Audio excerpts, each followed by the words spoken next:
नमस्कार दोस्तों, आज हम आप सबके लिए श्रीमद् भागवत गीता से एक छोटी सी कहानी लेकर आए हैं।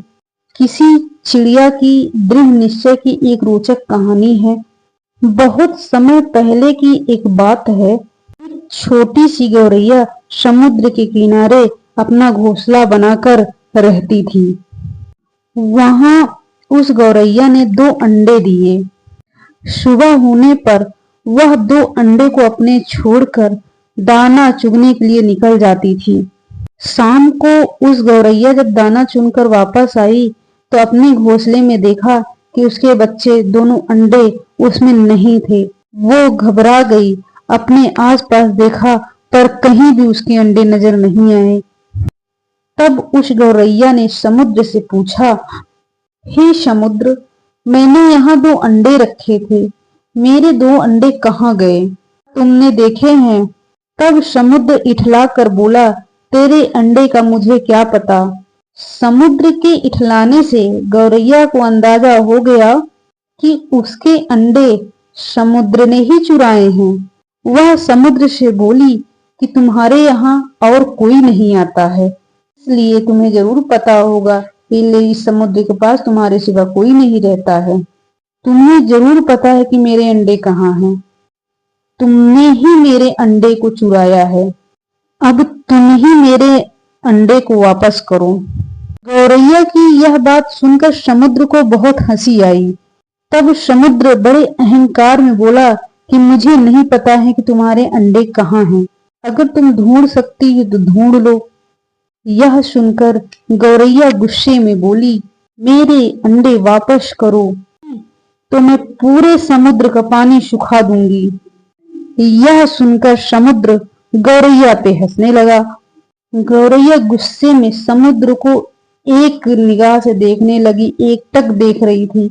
समुद्र की लहरें आती और जाती, परंतु गौरैया उस समुद्र को घूरती रही।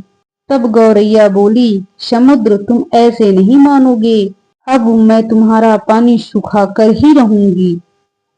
तब गौरैया अपनी नन्ही से चोंच से समुद्र का पानी लेती और किनारे गिराती जाती। इस तरह करते करते सुबह से शाम हो गई।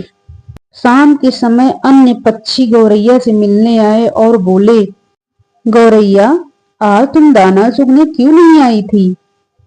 परंतु गौरैया गुस्से में थी, वह कुछ नहीं बोली, बस अपने चोंच से समुद्र का पानी लेती और किनारे गिराती जाती थी। सभी पक्षियों ने उसे बहुत समझाया, यह कार्य असंभव है, इसे मत कर। समुद्र का पानी कौन सुखा सकता है?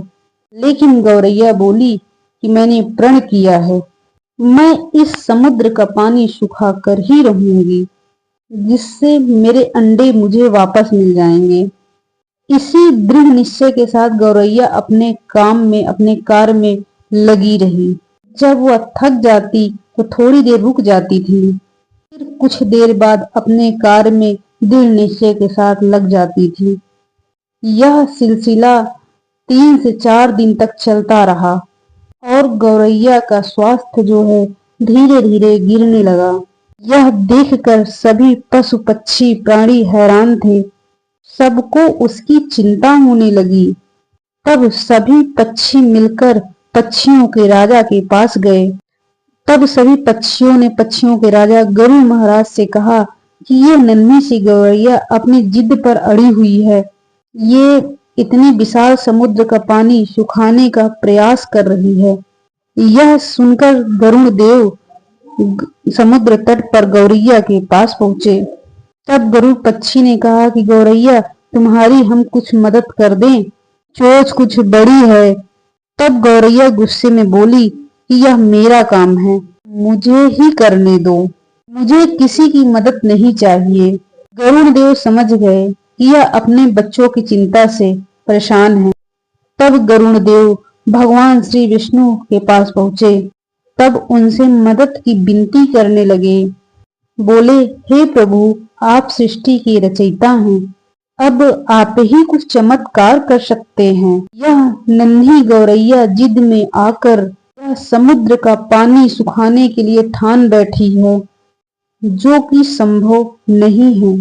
तब भगवान विष्णु ने देखा गौरैया निरंतर अपने कार्य में दृढ़ निश्चय के साथ कर रही थी। वो चोंच में पानी भरती और साइड में गिराती जाती। उसके इस दृढ़ निश्चय को देखकर विष्णु भगवान प्रसन्न होकर तब विष्णु भगवान ने समुद्र देव से पीछे हटकर कहा, अब उसके अंडे को वापस करने के लिए बोला। भगवान विष्णु के कहे अनुसार समुद्र जी पीछे हटे और गौरैया उसमें समुद्र से अपने अंडे को निकाल लिए। तब गौरैया ने इठलाते हुए बोली, देखा मैंने कर दिखाया ना। दोस्तों, हमें इस कहानी से यह शिक्षा मिलती है कि कोई भी कार्य छोटा या बड़ा नहीं होता है। यदि दृढ़ निश्चय कर लें तो असंभव कार्य को भी किया जा सकता है। ईश्वर की मदद से पूर्ण हो जाता है। अगर आपको मेरी कहानी पसंद आई हो तो लाइक सब्सक्राइब करना ना भूलिए।